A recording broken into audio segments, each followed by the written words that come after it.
So before we jump to our training session, kilalanin po muna natin ang magiging volunteer trainer natin for today. So I believe kilala niyo na po siya. He has over 20 years of solid experience in quality health safety and environment in both the government and private sectors in the Philippines and the United Arab Emirates. He is a duly accredited OSH consultant and practitioner, holding advanced qualifications including a Master of Public Administration, an MSc in Safety Engineering, the NEBOSH International Diploma, ISO Lead Auditor certifications, and other globally recognized safety certifications. An awardee of the University of Makati's Remarkable Heron Award under the Community Service category. He is also a strong advocate for OFW safety practitioners, pushing for the recognition of their safety qualifications and experience. So, as a founder, siya rin po ang founder and president po ng PhilSA. He leads the organization with vision and commitment alongside the invaluable support of PhilSA's volunteer trainers whose dedication, expertise, and selfless service play a vital role in advancing the organization's mission of safety advocacy and education. So, ayan po, let us give a warm welcome to a pillar of safety advocacy and service, a man whose passion and commitment have inspired many. So, let us all welcome Mr. Albino Aliado. Alright, no? At good afternoon at good evening, no? Saan man tayong part ng Earth, no? Salamat, Mads, no? Napakaganda naman ng pagpapakilala mo. At masyado You're tayong welcome marami. po. Anyway, thank you, no? At masaya ako na marami tayong participants ngayon. At again, another training na naman to. But before tayo mag-start, magkaroon muna tayo ng ng isang poll, no?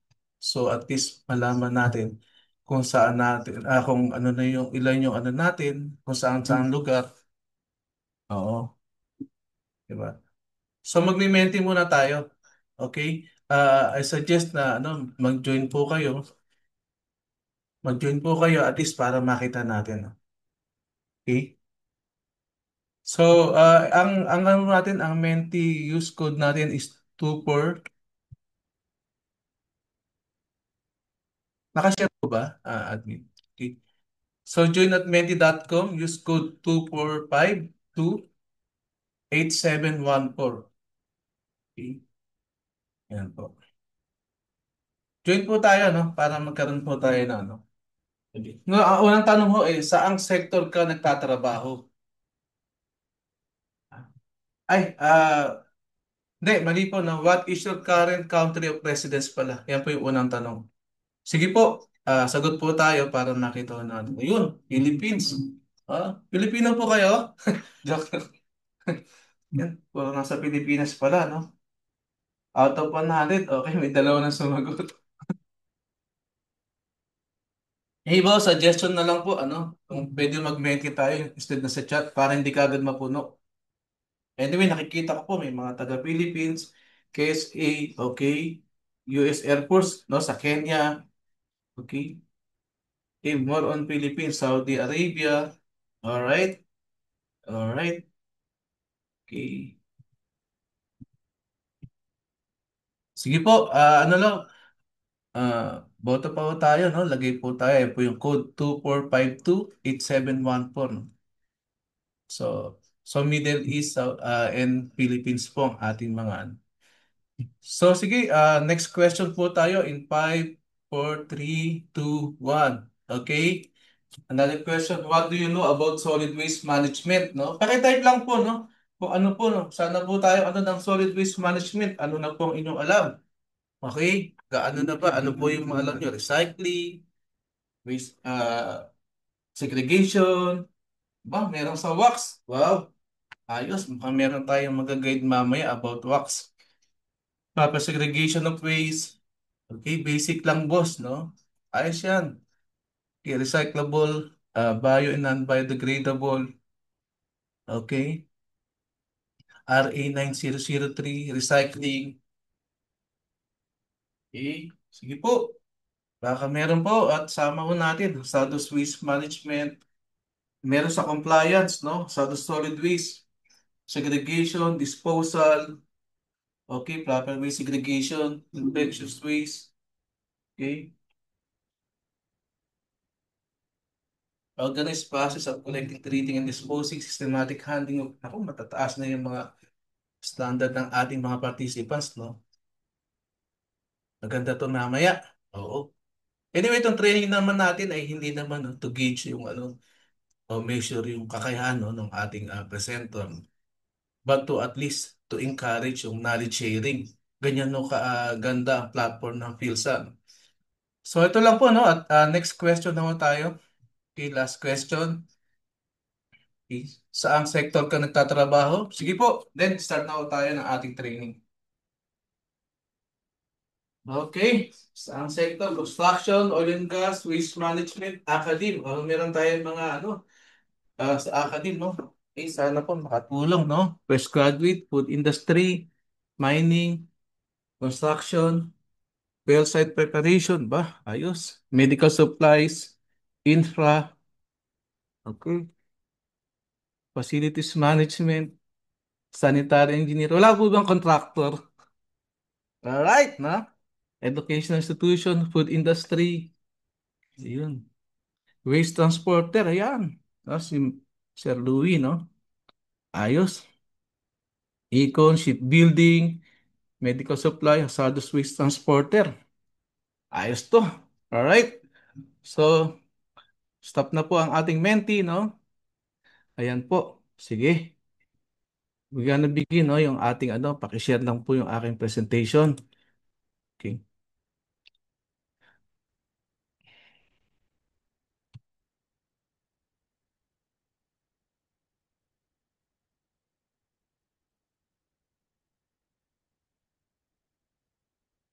Ayusin ko lang po sandali, Naayos ko lang po yung aking share.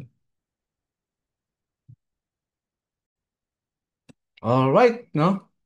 So, our topic for today is about solid waste management, no? Again, I'm Alvin Aliado. I'm a safety advocate. So, nakikita niyo po, no, yung picture, no? Kung nakikita niyo nasa side, nakadilaw, no, yung naka-Metro Aid, no? Yan yun yung sumisimbolo, no, dati sa kalinisan ng Makati, no? Yung uniforme na yan. At yan, during 90s, no, late 90s, nung kinreate yung ano, Task Force on Solid Waste Management, no? At doon nagsimula, no, yung aming knowledge. Ako po bilang isang naging empleyado, no, sa City Hall ng Makati. Kung saan nagsisimula pa lang, no, yung na-experience namin yung mga problema sa basura. So this training is not about segregation, okay? It's about the system that makes segregation work, okay? Waste management is not only about trash bins. It's about governance, decisions, and accountability.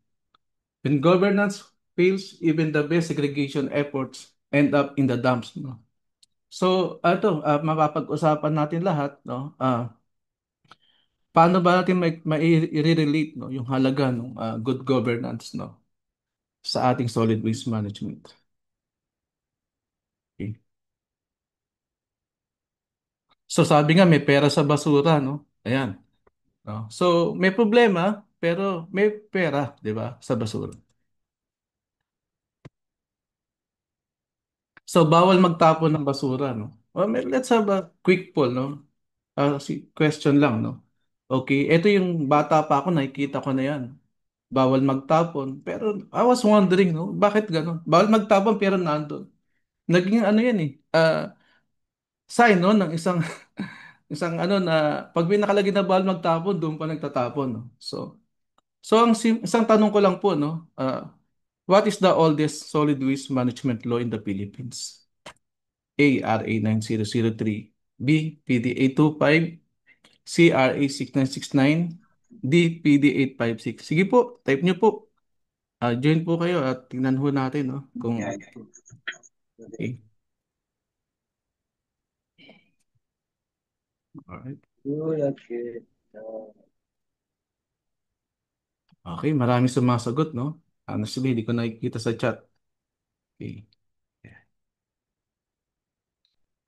Yan. Marami sumasagot A, RA. Meron pa sumagot ng D. No? Okay? So, nakakalungkot, no? Dahil ang right answer po ay ah, B, no? PDA 25. Yan po yung right answer, no? Providing penalty for improper disposal of garbage na pinirmahan, no, ng ating Pangulong Marcos, no? Senior. Okay? Hindi po ng junior. Okay.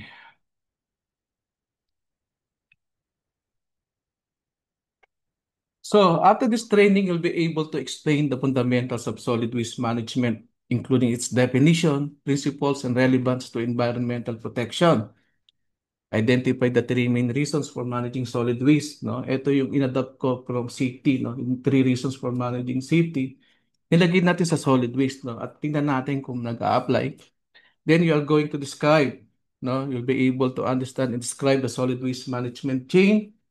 Apply occupational safety principle in solid waste. No? Dinagdag ko rin po yan. Okay? So, our outline includes introduction to solid waste management, three reasons for managing solid waste management chain, and OSH in solid waste. Okay, success stories. Singapore's waste management process is nearly flawless. Every day, more than 2,400 trucks collect and transport waste to processing facilities. Since land is limited, most of the waste is incinerated 24 hours a day, 7 days a week at 4 waste-to-energy plants. The heat generated from burning the waste is converted into electricity, supplying 3% of the nation's power grid. Moreover, advanced technology is used to remove harmful smoke and odors produced during incineration. Ito po pinakita ko, no, na short clips is related, no, sa asan na ba, no, yung ibang bansa at asan na ba ang Pilipinas, no, since enactment ng RA 9003, di ba? So, yun yung mga magiging discussion natin, no. No, again, no, hindi ko tuturo paano mag-segregate ng waste, kundi tuturo ko sa inyo yung system, no, about solid waste management. So, what is solid waste management, no? Di ba? Okay, let's define solid waste management. Let's begin with solid waste first. Solid waste is any garbage. Okay? Refuse, no? Yung refuse, yung term na ginagamit sa UK, no? Okay, trash, discarded material that are not liquid or gases. Diba? Yan po ibig sabihin, solid siya, hindi siya liquid or gases. However, pwede siya mag-produce, no, ng mga liquid waste to the form of what? Leachate, no? Yung leachate. Then, yung tinatawag na methane, no? It's a gas waste or pollution. No, yun yung kaya i-produce ng isang solid waste. Then solid waste management, according sa definition ng RA 9003, is associated with the control of generation, no? Storage, collection, transfer and transport, processing, and disposal of solid waste in a manner that is in accord with the best principle of public health, economics, engineering, conservation, aesthetics, and other environmental consideration. Napakaganda, no? Nung definition na binigay ng RA 9002. But what is missing?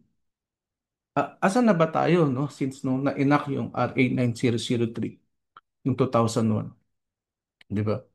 So, let's see, no? Alright? So I will give you first the solid waste management. Every year, global overview. the world generates 2.24 billion tons of municipal solid waste. If we were to stack that amount vertically, it would make a pile taller than Mount Everest. Every year, year after year. Without action, by 2050, we will increase our municipal solid waste to 3.88 billion tons annually. A mountain range of waste suffocating our planet. Waste aggravates the climate crisis. Waste aggravates nature and biodiversity loss. Waste aggravates pollution. Waste comes in all forms, including plastic, food, textiles, and chemicals. And waste disproportionately affects the poor. But through better design, clearer economic signals, and proper management of waste, we can create a prosperous circular economy. In Africa alone, recycling and recovering waste would produce 8 billion US dollars. We have the technical expertise, the drive to innovate, and the knowledge to find solutions to the waste crisis. Historic negotiations to end plastic pollution are already underway, moving towards zero waste. Okay, no? So, naipakita dito, no, yung problema natin sa basura. However, no, meron pa na economic implication din, no, yung waste management, no? At doon lumalabas ng halaga, no, ng mga waste recovery and diversion strategies, no, ng isang LGU o ng stakeholders, no, let's say, no. Okay. So I'll give you the global overview of solid waste management. Sabi nga, ang waste is a universal problem, no? Given the 3 billion ang laking basura, no ini-expect natin, 'di ba? But eto, according sa World Bank, no, uh, to date, no, we are generating 2 billion. Sa UN is 2.4, right? Then dito is 2 billion, no? So nag-iiba yung data nila, no? So although same formula, nag-iiba, siguro iba yung mga ginagamit nilang mga additional, no? Maybe sa population nagmamatter o sa waste composition, 'di ba? But ito yung data, no, na nakalap natin sa World Bank, no, okay? 33% of waste managed through open dumping or burning. 19 of waste is recovered through recycling and composting. 61% of waste is disposed of in landfill of the environment. So, ang liit, no, nung waste recovered natin through recycling. 'Di ba? So, sabi nga, unless urgent action is taken, global waste will increase by 70% to 3.4 billion tons by 2050. Ang laki, no? No, 3.4. Pero hindi siya lahat magiging basura. Hindi, yung municipal solid waste, hindi yan lahat dapat mapunta sa landfill. Doon na pumapasok, no, yung mga magiging program natin, no? Kaya tinatawag na solid waste management. 'Di ba? Okay. Sabi nga, okay, waste is an acronym for wastes are simple treasure from the environment. Diba? So, hindi talaga siya purely problema lang.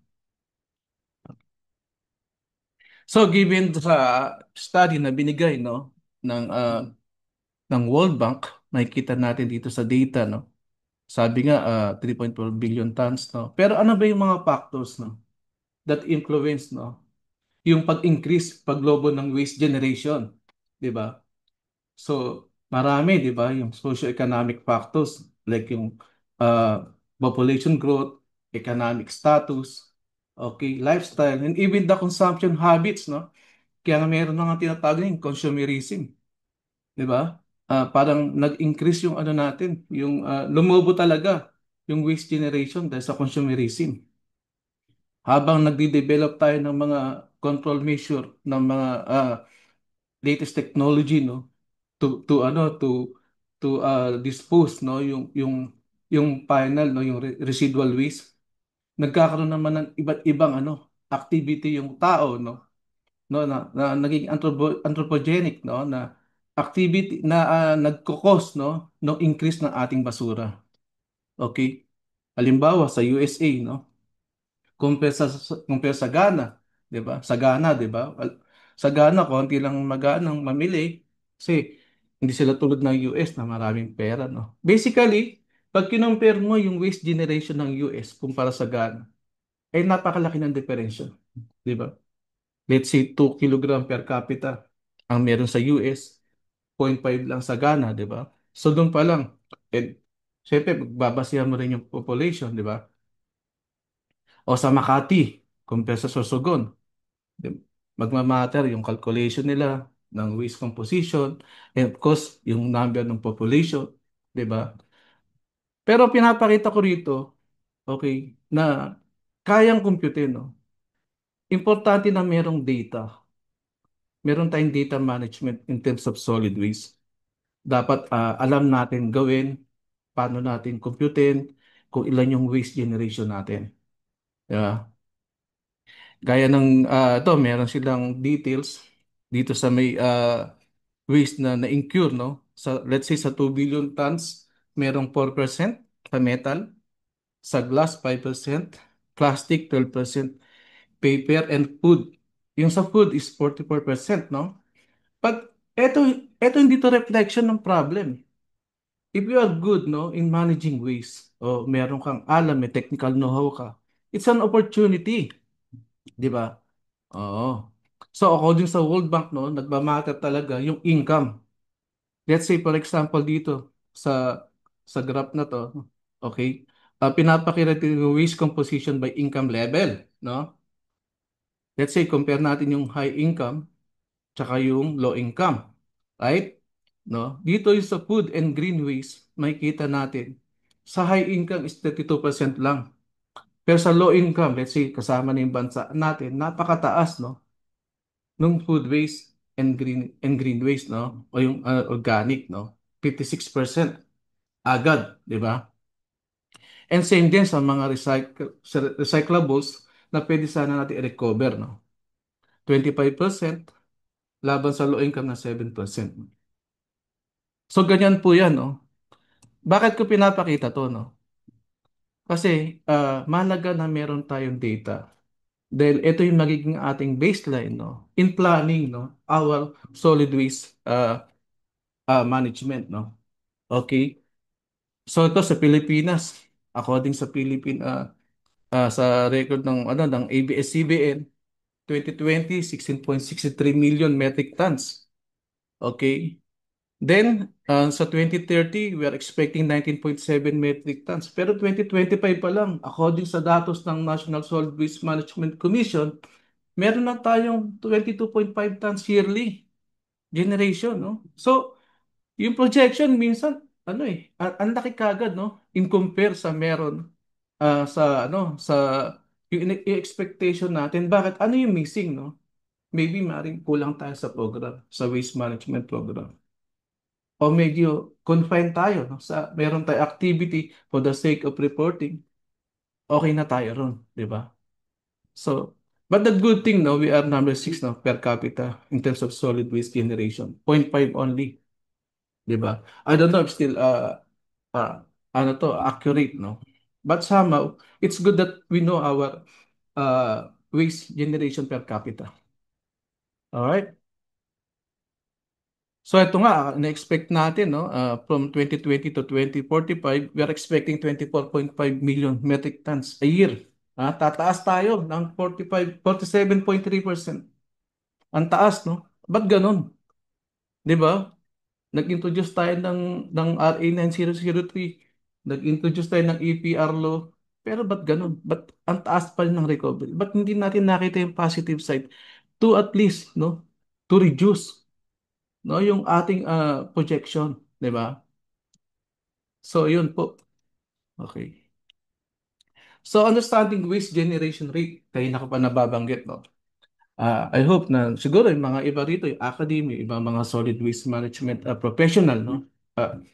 Kung meron ho kayong maidadagdag, welcome po kayo, no? But basically, waste generation is the process, okay, by which materials are produced and then discarded, no? So, yung nagiging waste lang siya once na discard mo na, tinapon mo na. Bumili ka ng isang bottled water, uminom ka, tinapon mo. It's a waste already. Okay? Bumili ka ng chichirya, kumain ka, tinapon mo. Part na siya ng waste generation. Pumapasok na siya ron. No? So, but a waste generation is not about trash. No? It reflects our consumption behavior, lifestyle, and economic activities. Okay? Sabi nga, waste generation data helps LGUs and governments design better system for collection, recycling, composting, or even waste to energy. Yeah? So, yan po yan. In the Philippines, no, the average person generates 0.4 to 0.6 kilogram. Okay? In the UAE, meron kami 2 kilogram, no? O umaabot pa ng 2.5 minsan per day, no? So, ang question is, which one do you think is more challenging for waste management? Di ba? For the low-income countries with little infrastructure, or gaya sa Dubai, no? With too much consumption, di ba? So, yun yung mga challenge, no? Di ba? So, significance of a waste data, no? Ito pumapasok tayo paunti-unti. Ayoko naman kasi biglain kayo na eto dapat ganito, mag-segregate tayo, mag-ano, no? Let's begin with the data that can help us, no, in planning our solid waste management. Okay. Example ho nito, no? So, what is waste generation rate? Okay, waste generation rate measures, okay, how much waste is produced by a person, household or business, and even the institution, no? May mga datos tayo nakukuha, ang ating mga office, MMDA, sa Makati meron, ang trabaho ko, na makikita natin, kaya nating kunin, no? Yung waste generation ng mga institution, no? Di ba? Ito yung example niya, no? Okay. For example, a barangay has 2,500 people. Sa barangay, ano tayo? Let's say sa barangay contractor, no? Sa isang town ng Nueva Vizcaya, no? So, total waste per day equals 1,000 kilogram, no? So, di-divide mo lang yan, yung 1,000, yung waste per day, divide mo sa number of people, makukuha mo na yung waste per capita. Di ba? So, nag-gather na, no? Meron ka ng 20 sacks according sa yung 0.4 kilogram, no? Yan yung generation nila, 26. Pwede ngayon ma-define. Tatanungin mo si Kapitan, Kap, meron ho tayong collection. Ilan ho bang trip ang kailangan sa inyo? Hindi, ito based sa study namin, ano? Based sa study namin, sa data namin, 20 stocks lang naman to. Isang trip lang ho kami. Oo, okay na yan. Okay na po yan. Wala pong problema dyan. Di ba? Oh. Ngayon, ano yung pinapakita ko rito? Yung halaga ng data. Kaya sumagot ni Cap, no? Dahil nagtatrabaho siya, sinusunod niya yung provision ng RA 9003, alam niya yung waste generation niya. Di ba? Okay? Tanggalin ko yung laser pointer ko. So, ito po yung formula. Screenshot nyo na lang. O sa mga gusto naman pong kumuha ng certificate, pwede nyo to. Magbibigay ho natin yan sa lahat ng kukuha ng certificate. Okay. Ito po yung formula, no? Total waste generated. Okay, overpopulation or number of people. Sa waste diversion rate naman tayo. Okay? Ito naman, no, yung sukatan kung gaano karaming basura ang naiwasan nating itapon, no, o dalhin sa landfill. 'Di ba? Ito yung formula niya, yung diverted waste, okay, over total waste generated times 100. Ito yung example niyan. Ito para sa madaling example. 'Di ba? Ang diverted waste mo is 6,000 tons, no? Meron kang 10,000 tons. Then, meron kang 6,000 tons na na-divert dahil meron kang recycling program, composting, no? Yung pinakita ko kanina, no? Yung mga percentage. So, na-recover mo yun. Na-divert yun from landfill, no? So, i-ano mo sa total waste generation yun. Let's say, meron kayong 10,000. No? So, meron kang 60% na basura, no? Na na-divert, hindi napunta sa landfill, no? So, ganyan yung kakalculate siya, no? Itong data na to, makakatulong din po to, no? Kung mag-abroad ka, halimbawa ako nga, more on practical pa eh. Hindi sa data, no? Meron kami mga blasting activity. So, may mga media, no, ng mga blasting. Ay, monthly, gumagastos kami ng like 2,000 to 3,000 dirhams, no? Mga 45,000 pesos, no? Para lang sa transport. Iba pa yung application sa Dubai Municipality para dispose yun, no? So, ang ginawa ko, kinausap ko yung isang recycling company. Binigay ko na ng libre. Basta kunin lang nila, no? Diba? Hindi kami nagkumita, pero hindi kami nagastusan. Which is yun ang tinatawag ko na part ng solid waste management. Ito naman, pwede nyo rin gawin. For the sake of reporting, no? Gusto nyo maging solid waste manager o PCO kayo, maging solid waste o gusto mo safety officer ka, may background ka sa solid waste, malaking bagay rin yan. Okay? So why waste generation rate is important, no? Yun yung sinasabi ko kanina. Importante yung data. Di ba? Bakit? Unang-una, okay, for planning and infrastructure design. Baka naman gusto nyo mag-project ng waste to energy. ilalagay mo halimbawa sa Pampanga, ang tanong, may waste to energy ka. Alam mo ba yung waste generation? Baka naman mataas yung ano ron, yung recycling rates doon. Di ba? Are you going to bring the recyclable sa waste to energy? Di ba? So, importante yung data. Yun yung sinasabi ko kanina. Of course, next is sa policy and regulation. Di ba? So, dito nag-ano ng waste reduction targets. Alimbawa, ang RA 9003. Upon enactment, no, nag-ano siya ng 25% diversion. Di ba? So, ganoon din sa'yo. Na-realize mo, based on your waste audit, ang dami niyang pwedeng i-recycle. But lahat nila landfill, tinatapon. No? Kung nagsasegregate kayo outsource, pwede pang kumita yung company. Di ba? Ganon din sa benchmarking. No? Another is benchmarking. Baga, kino-compare mo. At dahil sa data no, ng iyong waste generation rate, nako-compare mo siya sa ibang bansa. In our country, pwede mo siya i-compare. No? Mako-compare mo yung Pilipinas, ay yung Makati, Manila, sino yung nag-generate ng malaki? Sino yung magiging priority ng MMDA? O sa mga provinces? Sino yung bibigyan ni governor ng malaking budget? Di ba? Another thing, sustainability goals, no? It supports yung SDG 11, yung sustainable cities, no? For example, yung ano, yung SDG 12, yung responsible consumption. Yan, kasama rin yan, no? Ah, ang solid waste management ay laging ano yan, ah, kapit, no? O baga, part siya, no, ng ating sustainable development goals. Dahil isa tayo sa signatory. Okay. Then yung waste audits and resource recovery. Through data, alam mo, no? Alam mo pa yung kaya mo pang i-recover through your activity. So, ayan po, yung significance ng waste data, no? Okay.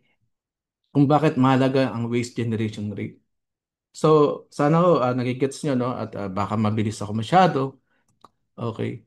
Ang daming beses namin tinry, no? Tinry ko talaga mag-Alaska, no? Condense na tong training na to. At sa laki ho ng, ano, ng waste management, 3 to 5 days dapat to, no? Siyempre, nababanggit natin yung waste generation rate. Dapat alam din natin yung WACS na tinatawag. Ano ba yung WACS, no? Okay. Ito yung mga nakikita nyo, no? Is a result, no? Ng WACS. Okay. Yung WACS is Waste Analysis and Characterization Study. Siguro meron ako nakita dyan na solid waste management practitioner o officer, no? Di ba?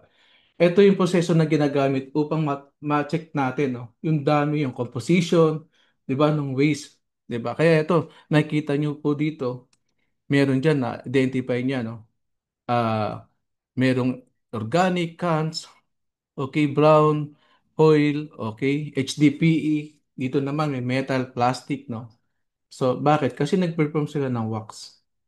Okay. Papakita ko tong video na to, okay, para at least maano nyo na konti sa wax.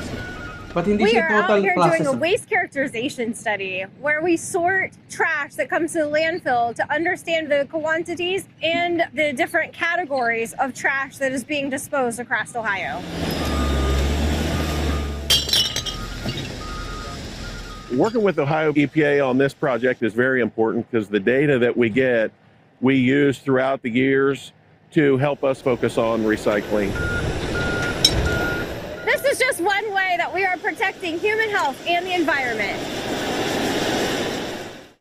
Okay, no? Napaka-significant, no, ng isang wax, no, sa isang ano, hindi earwax po, iba pong wax to, no. So, even sa ano RA 9003, no, kahit buksan niyo yung ano nyo, nasa provision po yan ng RA, no, section 17. Each local government shall conduct a waste characterization study. Actually, prerequisite siya. Kung nag-submit ang DNR, for example, ng data about approved LGU, no, ilan ng percent ng LGU, ang solid waste, ang merong solid waste management, 10-year solid waste management plan. Prerequisite siya ng solid waste management plan. Dahil yun yung sasabi ko kanina, Without data, you cannot make a plan, no? Kung nagsabit ang isang LGU ng plan without wax, pasyaw yun. May something, no? May kulang. Hindi ko sinasabing mali or what, pero may hindi niya mamimit, no? Kung ano talaga yung target niya, yung goal niya, no? Kahit maglagay pa siya ng pagkarami-raming strategy. Manghuhula siya once na nag-start na implement yung kanilang solid waste management plan. Okay? Ito po, no? Yung mga result ng wax, no? Yan. Ma-identify na. Bakit pag na-identify mo, anong mangyayari, no? Pwede kang mag-project kung ilan yung pwede mong i-landfill, ilan yung for treatment and recovery, ilan yung for recycling, ilan yung for composting, no? So, yan po yung halaga niya, no? At pwede ka rin mag-coordinate sa mga third parties o mga ah, advocates, no? Kung paano ka mag-promote ng upcycling, no? Yung upgraded recycling naman na tinatawag, 'di ba? So, 'yan po yung halaga niyan. Hindi ko na may explain yung mga technical ano niyan kasi nadaanan ko 'yan nung nasa City Hall ako, no? Na kami isa sa mga nagsimula niya, no?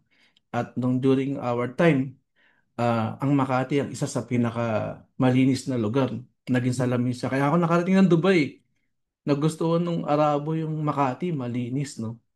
Kaya ako nagtrabaho sa waste management ng Dubai Municipality. It happens na imbes na naging ano ko, inspector, naging ano rin ako, study officer, no? At naging part ako, no, sa bukod sa safety, study officer din ako. So, nag-start kami ng approval ng mga waste application, yan. Talagang na-digitalize siya, no? So, naging part ako. So, ano ba yung mga waste management challenges and solution? Okay.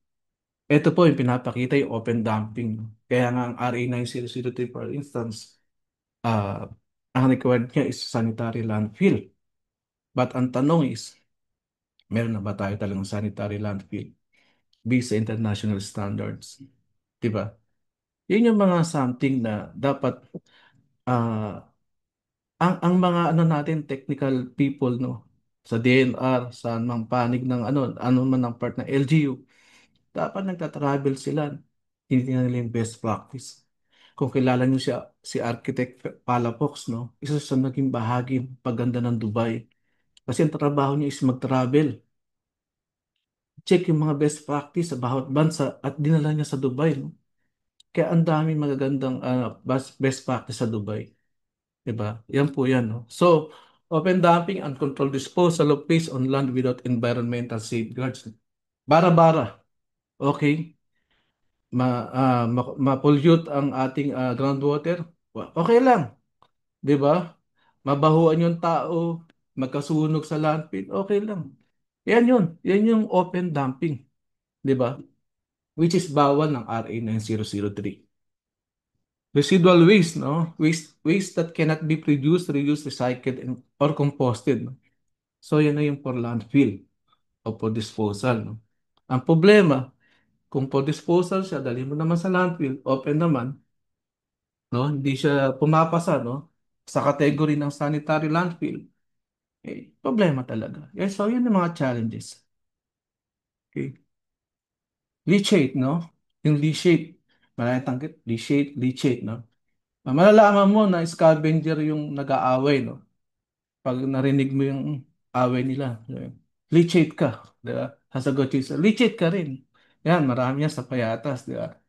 So, yung leachate, no? Yung liquid form, when water filters through waste in landfill, carrying dissolved or suspended pollutants, no? Mga katas-katas, yan po yan, no? Ang nagiging problema ho dyan, pag umulan, di ba? Yung waste stream ba, di ba? Yung talagang yung liquid pupunta kung saan saan, no? So kung hindi controlled, no, hindi sanitary landfill yung pinagtatapunan. Obviously, meron talagang environmental adverse environmental impact na tinatawag. At related na yan, no, sa public health, no? 'Di ba?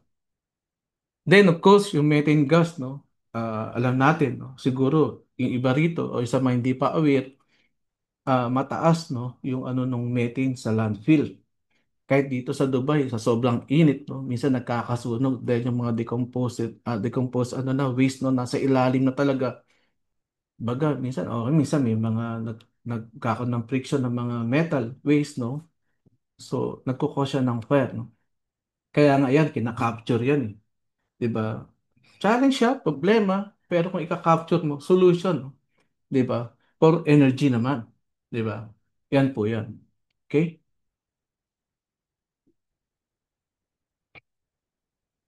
Ay, panood ko lang po to, no? Yung kay Kuya.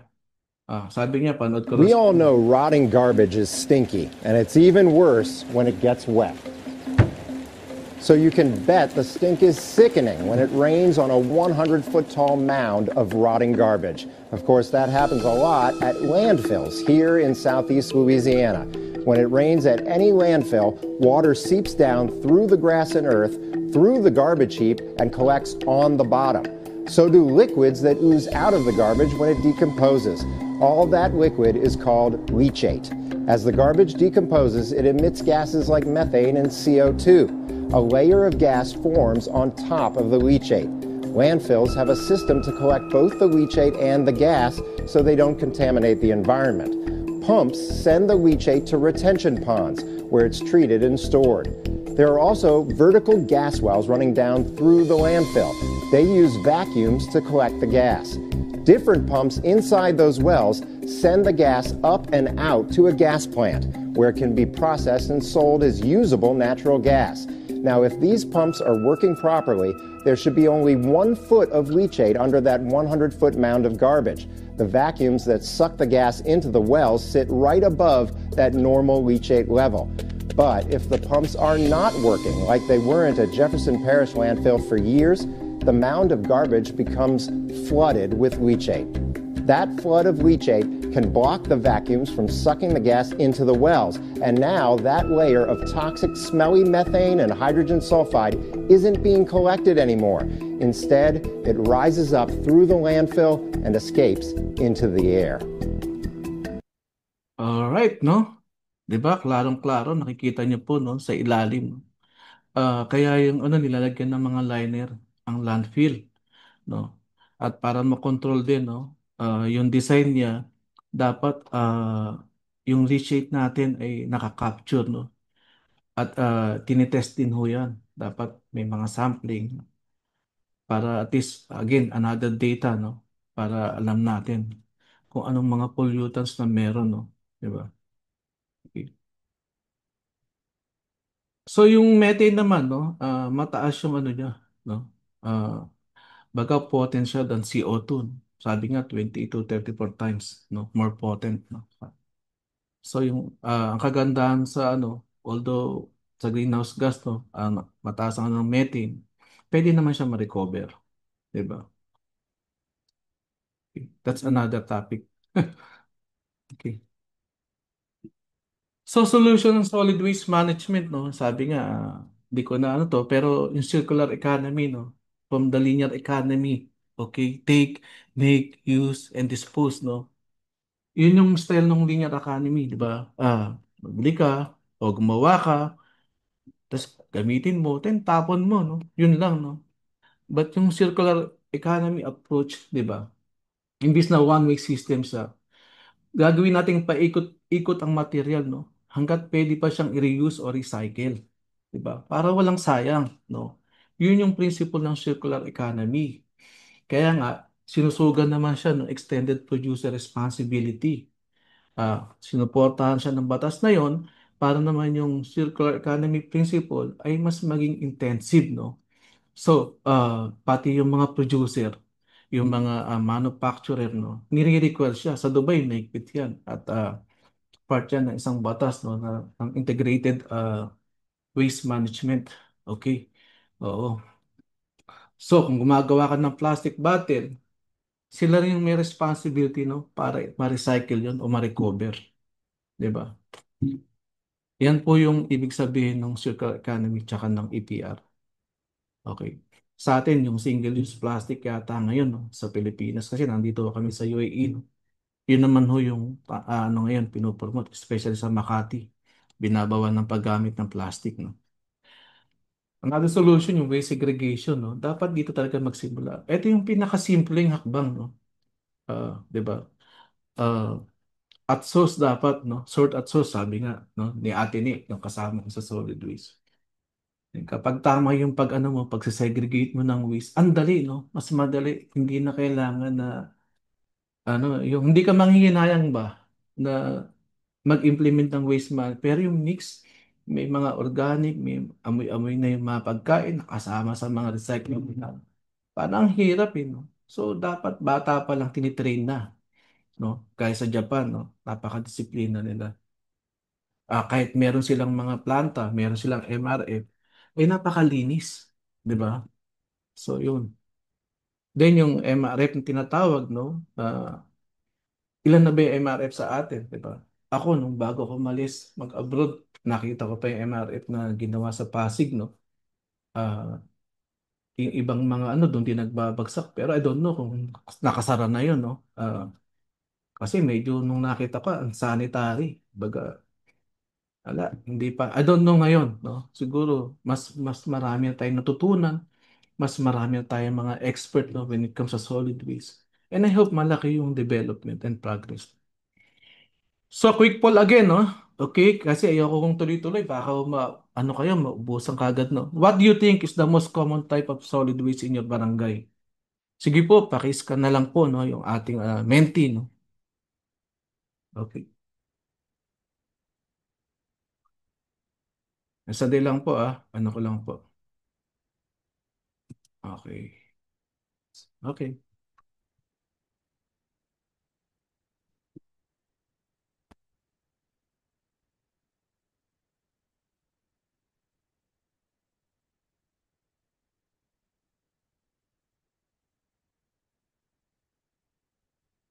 Share ko lang, medyo nag-a-adjust ako sa, ano, sa mentee, no?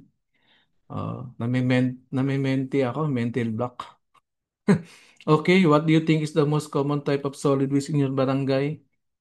PET bottles, plastic, no? Okay, no? Opportunity kagad yan. Ano pa ho? Sige ho, dagdag ho kayo. Wag ho kayo maiya, no? Baka sa chat na marami. Yan pa ba si Mudge? Okay. Diaper. Patay tayo yan. Okay. Ah, okay. Plastic, diaper, plastic, fruit and vegetable. No, ba't marami pa rin plastic, no? Di ba? Ano? Human waste. May human waste pa. Okay, food waste. Okay. Glass bottle, plastic and food scrap, food waste, no? Dami Dami sa plastic, no? Bottles. Okay. So marami ring recyclable, no, na pwede nating ma-recover, no, para ma-increase yung waste diversion rate natin, no? 'Di ba? So, okay, ko-close ko na po ang aking menti. Okay.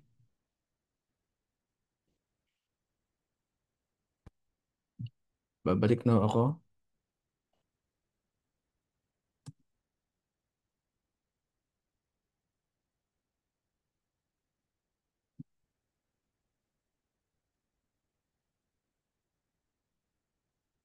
All right, no?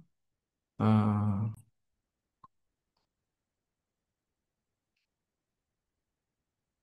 now, okay.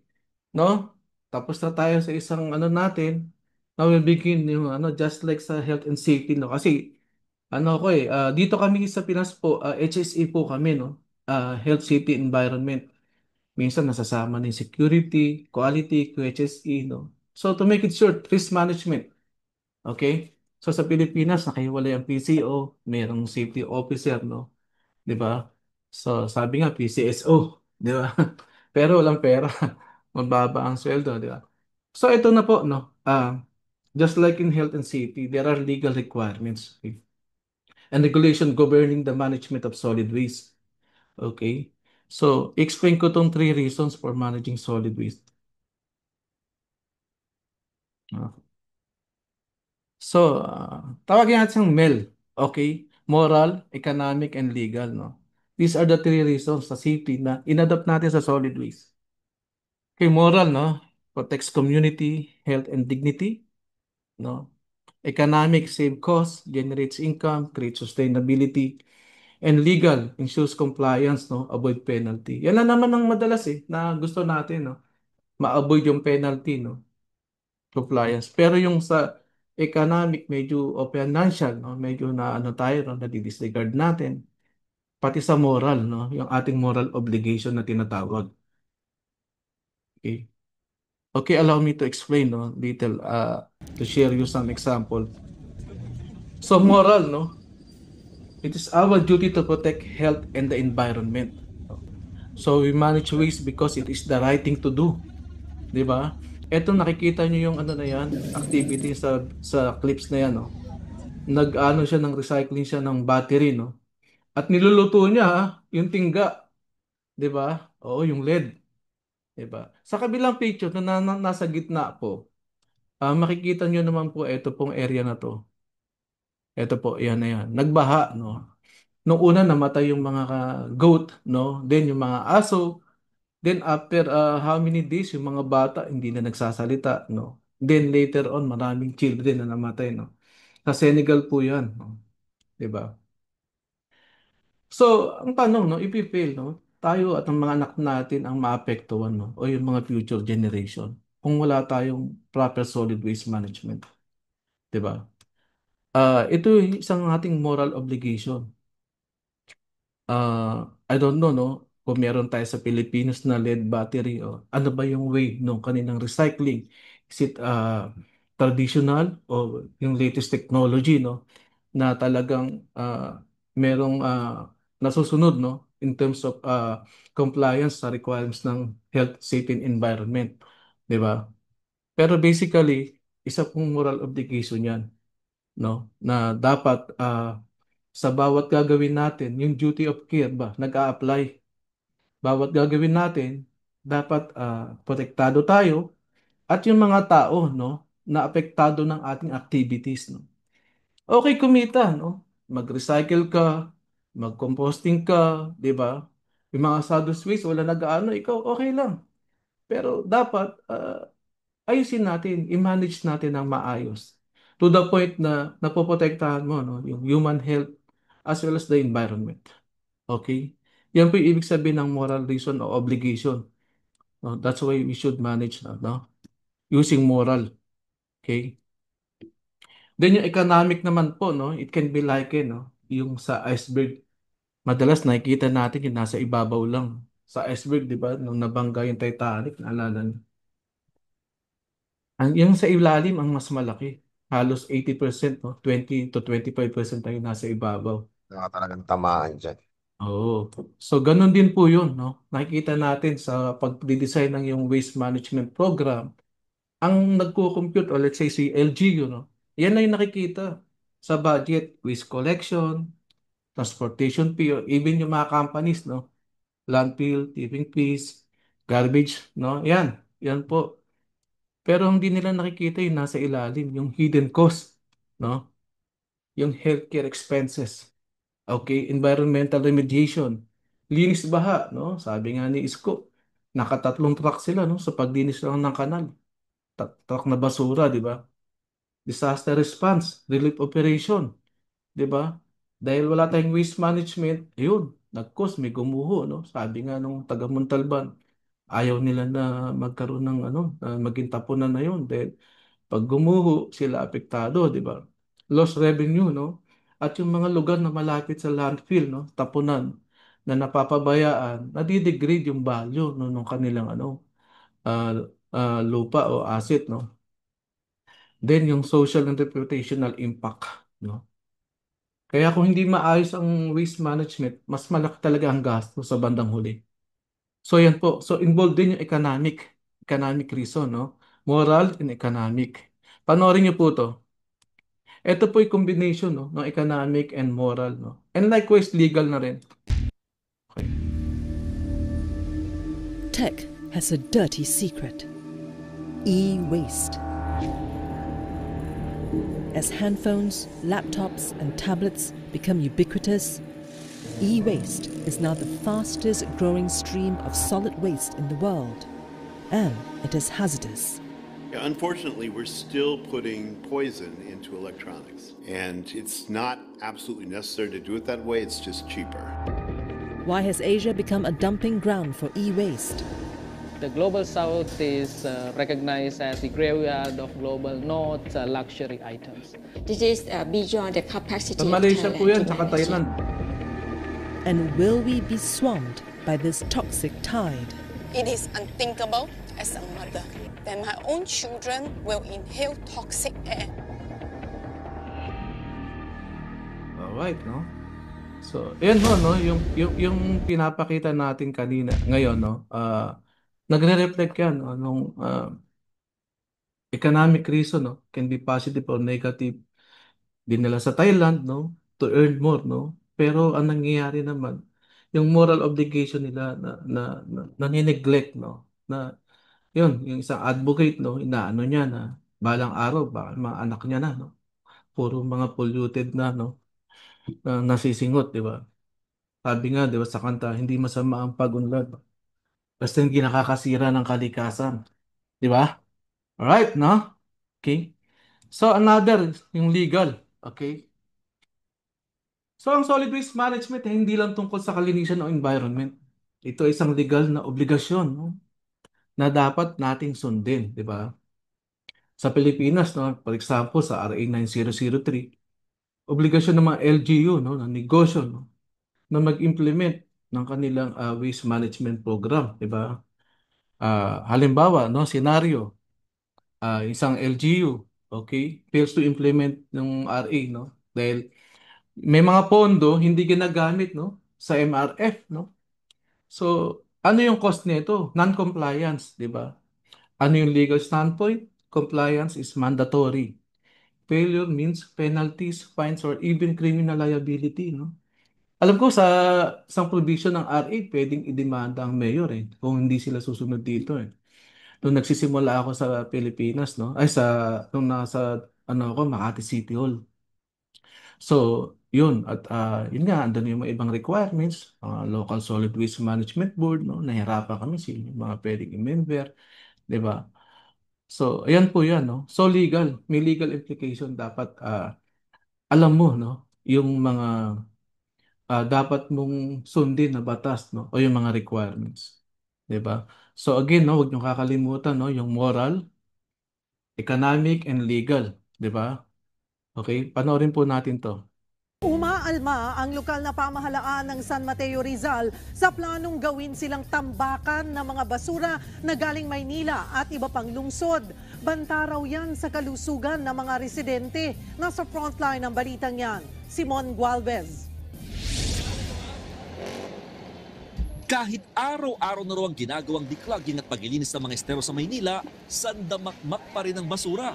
May mga namuong burak pa nga na mas nagpapabara sa daluyan ng tubig. Aabot sa 3 truck ng basura ang nahakot daw ng MMDA sa bahagi pala ng Padre Faura Street at Taft Avenue na madalas nalulubog sa baha kahit saglit lang ang ulan. Hindi ito magiging solusyon sa masasabi natin wala ng baha next week kung umulan o tomorrow. But it will ease, to cushion the level of water. Pinuna rin ng Manila LGU ang pag-aspalto ng DPWH sa bahagi ng mga drainage sa Padre Faura Street. Mas maiibsan daw sana ang mga pagbaha kung gumagana lahat ng pumping station at sapat ang mga flood control projects sa lungsod. Sa tala ng lokal na pamahalaan ng Maynila, aabot sa 2,000 toneladang basura ang nahahakot nila araw-araw. At ang bagong pagdadalhan niyan, dito na sa bayan ng San Mateo sa Rizal, partikular sa New San Mateo Sanitary Landfill. So, no, 2,000 tons Manila pa lang, no? Ilan ba yung hawak ng MMDA, di ba? I think 17 cities, I don't know, no? Medyo nalimutan ko na rin, no? Pero ang inaano rito, no? I mean, yung legal implication, no? Yung obligation ba ng isang LGU, no? To create or develop a waste management program, solid waste management program, no? Ay hanggang ngayon, no? 24 years, 2001, 2025 na po. Asan na ho ba tayo? Ba't nung iniwan ng problema, nung inakto, actually late 90s pa lang, na ano na namin to eh. Ba't ganun pa rin, Problema, di ba? pumalag ang San Mateo LGU sa direktibang ito Ito ng po, MMDA. Nagulat daw sa San Mateo Rizal Mayor Omi Rivera rito na hindi man lang sila nakonsulta. Itinayuro noon ng landfill sa kanilang bayan bilang alternatibong tambakan sakaling mahinto ang operasyon ng landfill sa Rodriguez. Hindi rin ito nakadisenyo para tanggapin ang malalaking volume ng basura mula sa Metro Manila. Kahit mga residente ng San Mateo, tutol na itambak sa kanila ang basura ng ilang lungsod ng NCR. Kawawa naman kami rito. Baka mamaya, kasi yan, dyan lang sa taas yan sir eh. Pag gumuho yan, tapos may quarry pa sa baba niya. Sobrang disappointed. Kasi unang-una, makakaapekto siya sa ating kalusugan. Naman si ate na yung nagsabi, no? Maapektuhan yung kanilang kalusugan, di ba? Si kuya naman, concern sa safety niya pag gumuho, no? Again, ang sabi naman ng mayor ay hindi nila kaya, no, yung ganong karami. Paano pa ibang LGU, no? So, ito yung legal, no, requirement na sinasabi ko, yung legal reason why we should manage solid waste. Kung susundin natin yung batas, obviously, magiging okay, no? Sana, di ba? But napansin ko, no, na lately, parang na-disregard na yata ang ating LGU ng mga programa, no, ng mga national government, di ba? Which is wrong, no? I mean, na-empowered ng LGU ng RA 9003, they can decide for their own, no? Pero ito, ah parang wala siyang alam, no, na sabi naman ni Isko, araw-araw ko kolekta pa rin sila, dadalhin sa transfer station. Ang tanong, nasan yung transfer station? Saan lugar yun? Ano rin yung capacity nun? At gaano katagal mag-i-stay yung waste doon kung hindi tatanggapin ng landfill? So yun yung mga tanong. Again, yung moral, economic, and legal, no, na reason na dapat nating isipin lagi. Alright?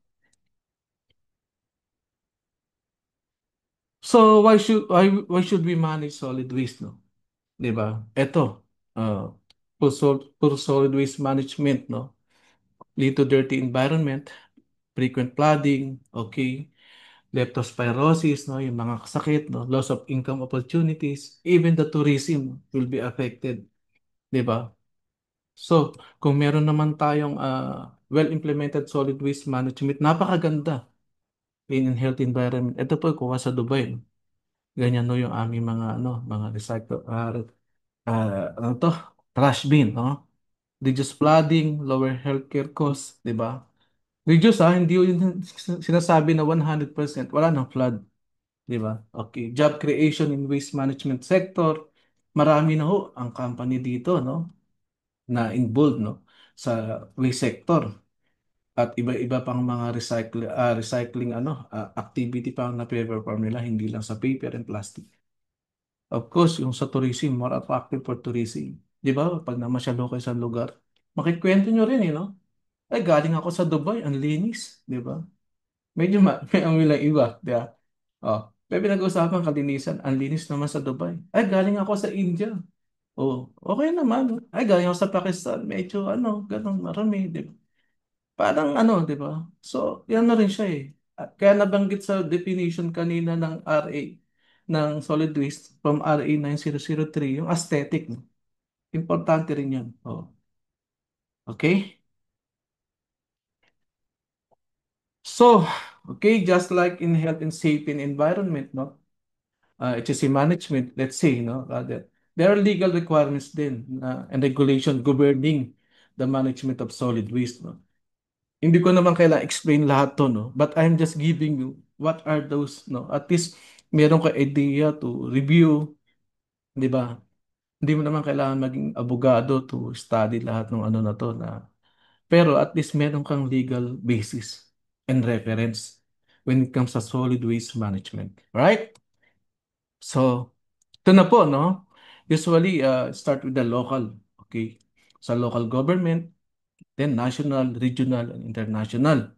No? Sa local government, yung implementation, no? Very practical, community level solution, and enforce compliance, no? Naalala ko sa Makati, hindi ko nabanggit, meron kami, bukod sa IEC, meron kami enforcement team, no? Yung mga nanguhuli, no? Nanguhuli kami dyan sa Guadalupe, littering, mga company na naglalabas ng waste, hindi nagsasegregate, di ba? Ngayon, pati yung mga plastic, naggagamit ng mga single-use plastic, di ba? Hinuhuli na rin, di ba? Then, national, no? Yung, ayan, parang sa atin, DNR, no? Dito, yung federal law. Sa UAE, yung local, pag sinabing local government, iba yung batas ng Dubai, iba yung batas ng ibang Emirates, no? So, meron kami mga local order.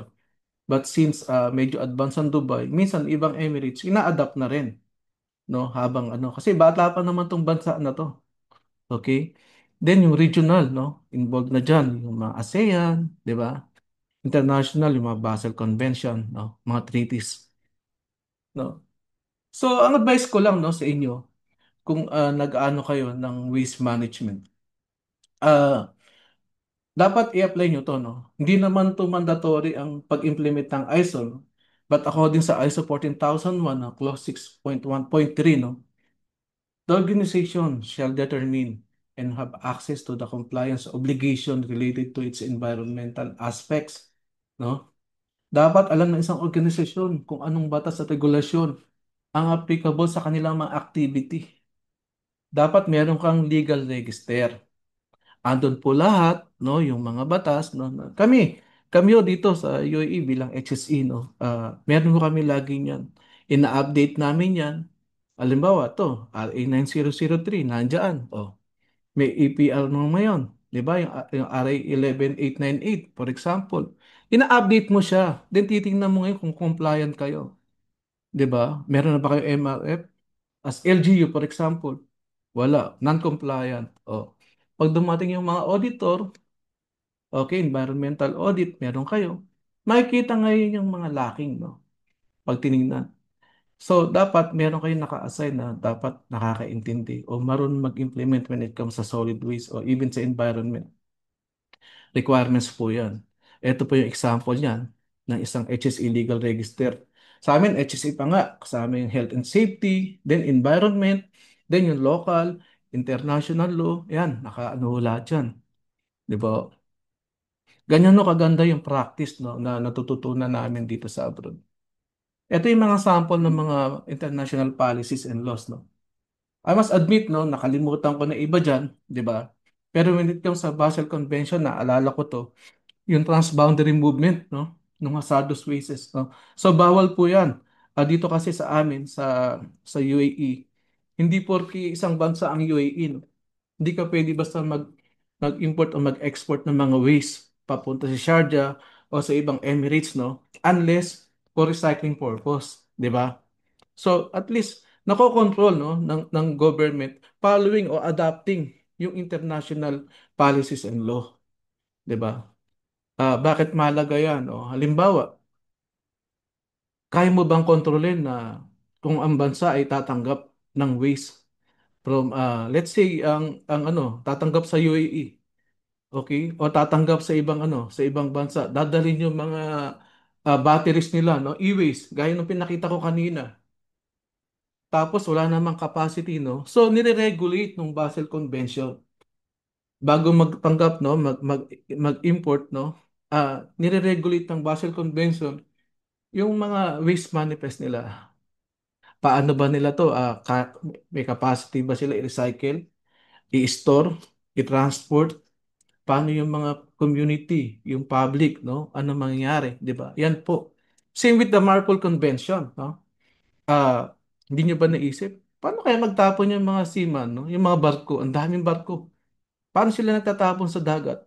Tinatapon ba nila? Iniipon ba nila? 'Di ba? So yun, regulated din siya, controlled din siya, no? Nung convention ng Marpol, 'di ba? Lahat ng waste hindi pwede itapon doon, lalo na yung mga sardus darating sa dock, then kukunin dapat 'yun. At 'yun, meron kang form na isasubmit mo sa Marpol para na-audit, no, kung yung waste generation nyo ay parehas ng dinispose nyo.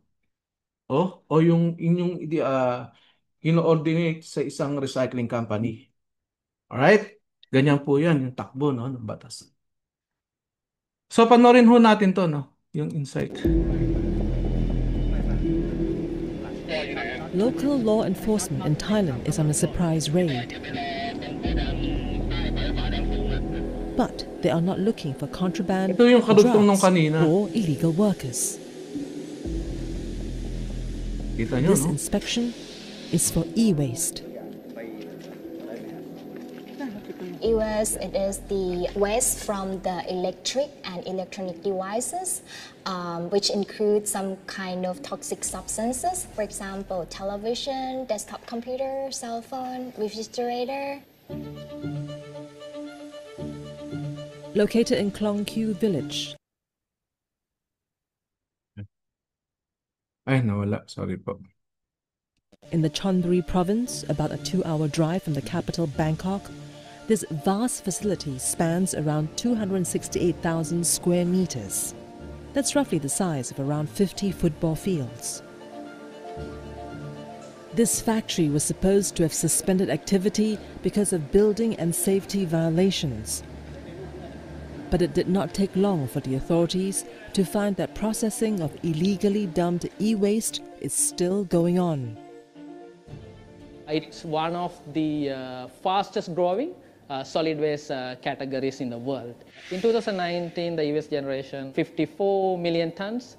This will be 75 million tons, the estimated generation in 2030. In addition, in 2050, it will be more than 100 million tons. In order to control the generation of these e-waste quantities or the excessive quantities, we must manage this waste stream effectively. Alright, no? So ito yung sinasabi ko kanina, no? Ngayon, meron na rin siyang projection si Kuya, no? E-waste pa lang yan, ha? So, I mean, kung mag-iisip ka, no? Kung ako, gaya ako, safety ako, no? HSE ako, let's say, no? Pero, looking at the worst case scenario, kung ganito karami at hindi na kaya, no? I mean, i-accept, no? Ng mga recycling company, anong mangyayari? Di ba? So, again, this calls for adoption of new law, di ba? Para makontrol again, di ba? Ang problema, may batas, hindi naman napapatupad, di ba? Gaya nito, meron tayo, may nabanggit ko na yung international policies and law, di ba? Ba't nakarating? Di ba? Ba't nadala tong mga e-waste na to doon? Ngayon nakita niyo naman yung epekto, di ba? Then again, no, yung mga regional policies and law sa ASEAN, yan po, di ba? Okay. Hindi ko na-explain yan. But at least pwede nyo naman ma-copy yung screenshot nyo, i-research nyo po. Then yung sa atin, no, yung National LGU Policies and Law, RA 9003, yan, EPR, Local Government Code, no, yung nabanggit ko nga kanina, but parang yata nadi-disregard ang, ang LGU when it comes sa decision making, no? Meron bang problema, di ba? Paano nangyari sa flood control, no?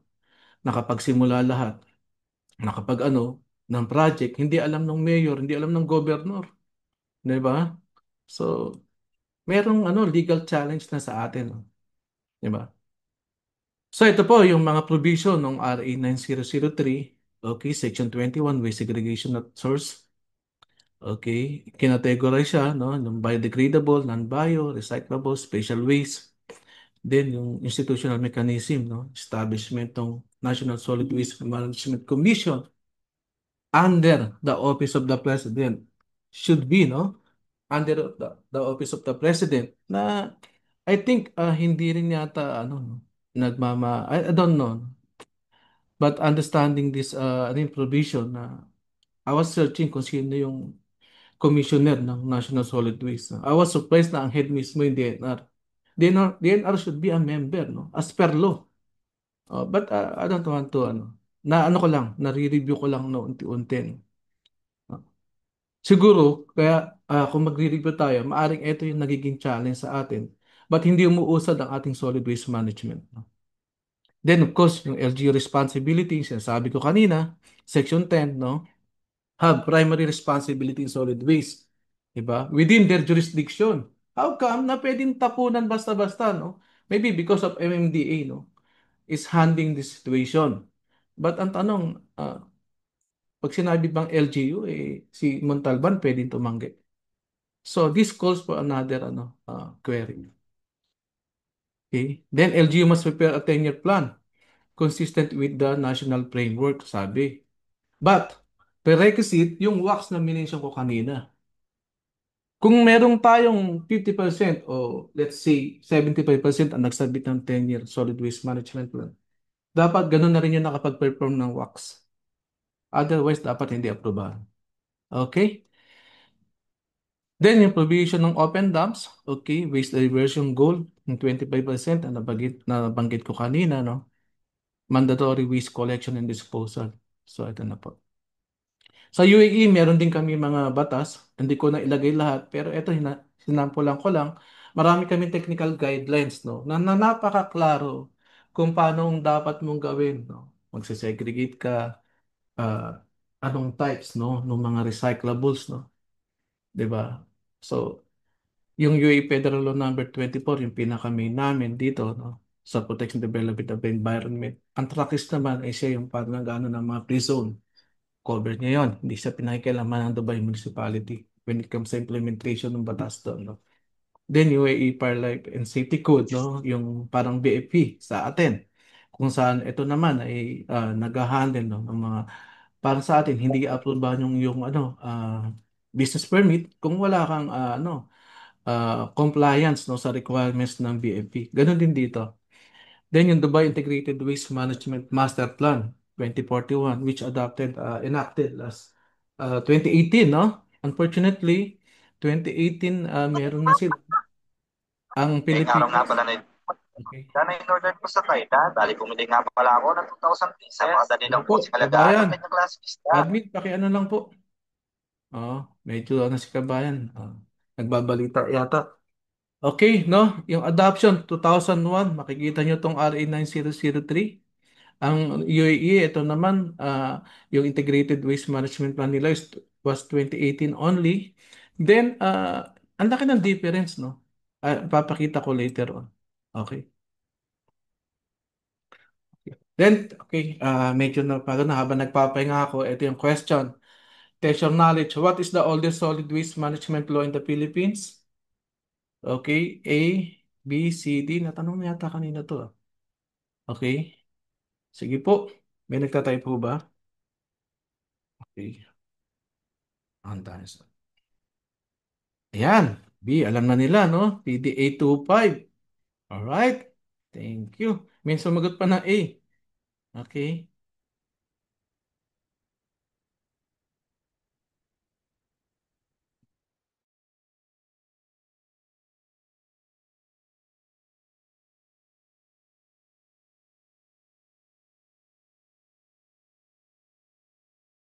No, may nagdo-drawing mo sa atin, no? Yung mga nagdo-drawing po, sa notebook nyo na lang ako kayo mag-drawing, no? Huwag na ako dito. Okay, question number 2. Okay. Which law is considered the backbone of solid waste management in the Philippines? Okay. A, RA 8749, B, RA 9275C, RA 9003, o D. No, lahat C, no? Yan. Maraming pumasa dyan sa C, no? Thank you raw sa letter C, sabi ng mga nag-exam. Okay? Yan. In the waste hierarchy, which option should always comes first? Okay? Always come first.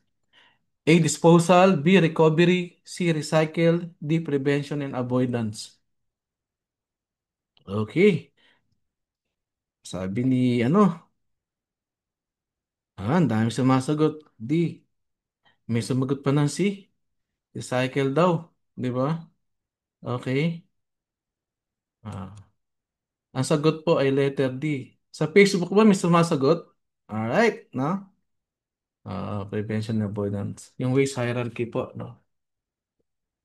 Under 9003 RA, no? Which of the following is not allowed? Segregation at source, open dump site, MRF, composting of biodegradable waste.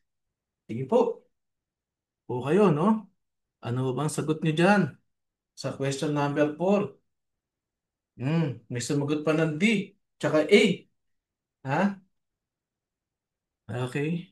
Not allowed, ha? Sabi not allowed. Okay. Ano po? Okay, the correct answer is letter B. Right? Okay. Which international treaty regulates the transboundary? Sinabi ko kanina, movement of hazardous waste. Okay? A. Kyoto Protocol, Paris Agreement, Basel Convention, D. Stockholm Convention. Okay? Sino po? Sige po. Ano natin? Ang dami sumasagot ng Paris Agreement, no? Aba, ayun, may sumasagot pa ng letter T, Stockholm. Okay? Right answer ay letter C. Alright? Ah. Okay, which Philippine law imposes extended producer responsibility? Okay, on plastic packaging waste.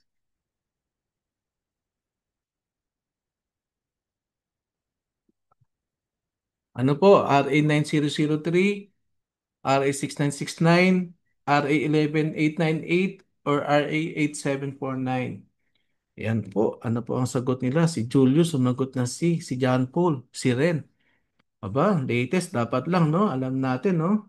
Pag hindi ko kasi natin alam, ibig sabihin, mali tayo.